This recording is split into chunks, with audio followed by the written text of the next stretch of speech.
Masayang bati mga Oferians. Ito po ang karugtong ng Creation Series kung saan dudugtungan natin ang kwento tungkol kay Adam, kay Eve at saka kay Cain. Sa mga hindi pa napapanood ang dalawang naunang video, unahin niyo po yun dahil hindi niyo ito maiintindihan kung hindi kayo magsisimula sa umpisa. Click niyo lang po ang link sa description para makarating kayo sa playlist. Bago po tayo magpatuloy, sasagutin lang natin ang ilang katanungan, komento at issues doon sa nakaraang video.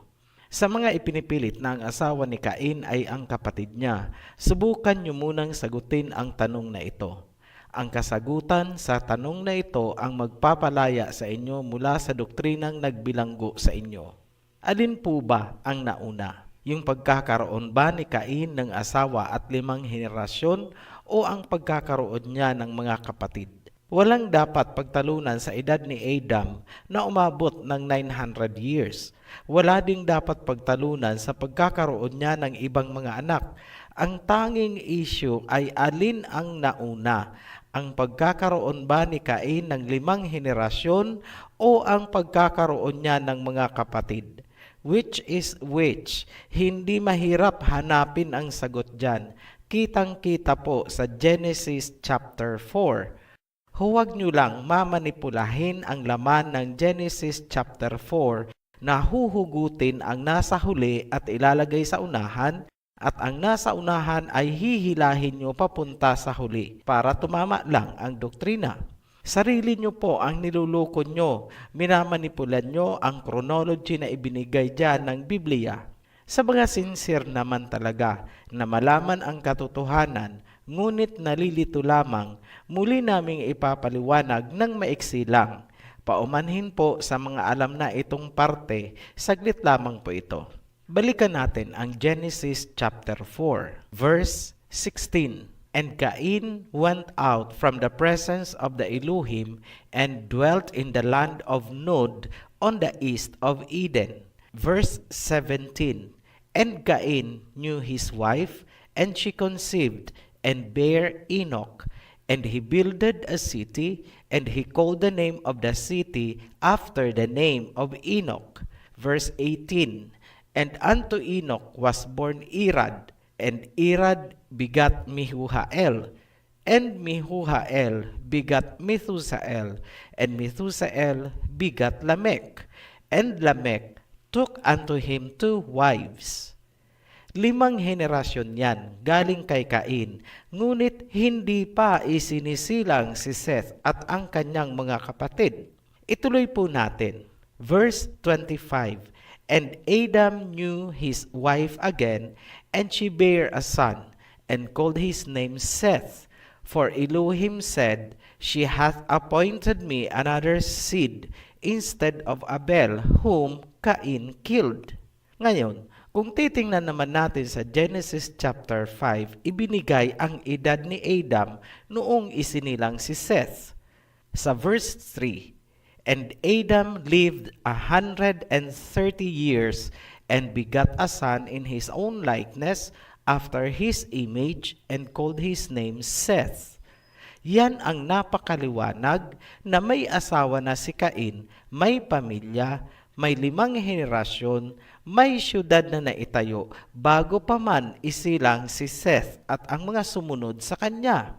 Huwag niyo pong babaliktarin ang sequence ng Biblia para lamang patamain ang doktrinang inasawa ni Cain ang kanyang kapatid. Ito po ang diagram para mas madaling maintindihan. Pwede nyo pong i-post ang video para mapag-aralan ang chart na aming ginawa. Ang edad ni Adam bago ulit nagkaroon ng anak ay 130 years old. Pero nagkaroon na si Cain ng 5 generations and a city bago pa man isinilang ang kanyang mga kapatid. Ibig sabihin, ang doktrinang inasawa ni Cain ang kanyang kapatid ay sobrang imposible dahil hindi pa ipinapanganak ang kanyang mga kapatid. So paano niya ito aasawahin? Klarado po yan.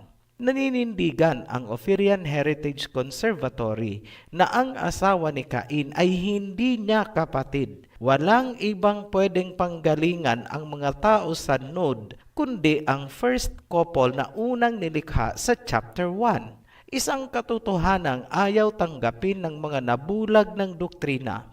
Panoorin nyo na lang po ang dalawang naunang video para sa detalyadong pagtatalakay dyan. Balikan natin ang first couple sa Genesis chapter 1. Ang first couple ay binigyan ng mandato na humayo at magpakarami, populate the earth. Kaya nga nilagyan ng mga namumungang kahoy ang face of the earth para sa kanilang pagkain. Kung susuriin, ito ang panimula ng nation building. Habang sila ay dumadami, mabubuo ang mga bansa na may iisang lahi lamang dahil iisa lang naman ang pinagmulan. Ang mga taong ito ay nilikha ayon sa wangis o image ng Elohim. Yan ang grand design ng creation. Para mapalutang natin kung ano ang nangyari sa lahi ng first couple, sisimulan natin sa panahon ng creation. Sino-sino ba ang mga kasali o presente sa panahon na nilikha ang lahat? Mga angels. Hanggang sa Garden of Eden, may mga angels doon. Tingnan niyo po ang nasusulat sa Job chapter 38 verse 4. Where were you when I laid the foundations of the earth? Tell me, if you have understanding, who determined its measurements? Surely you know. Or who stretched the line upon it? To what were its foundations fastened? Or who laid its cornerstone? When the morning stars sang together, and all the sons of Elohim shouted for joy. Maliwanag na presente or naandon ang mga angels na tinawag na sons of Elohim or sons of God at inilarawan bilang mga morning stars. Tandaan niyo po na ang tinatawag na sons of Elohim o sons of God, para sa mga hindi alam kung ano ang Elohim, ay mga angelic beings po yan. Marami pong naligaw dahil hindi naintindihan kung alin ang sons of Elohim at alin ang sons of man. Akala ng iba, ang sons of Elohim ay ang lahi ni Seth. Hindi po. Tatalakayin natin yan ng hiwalay dahil mawawala tayo sa kasalukuyang topic.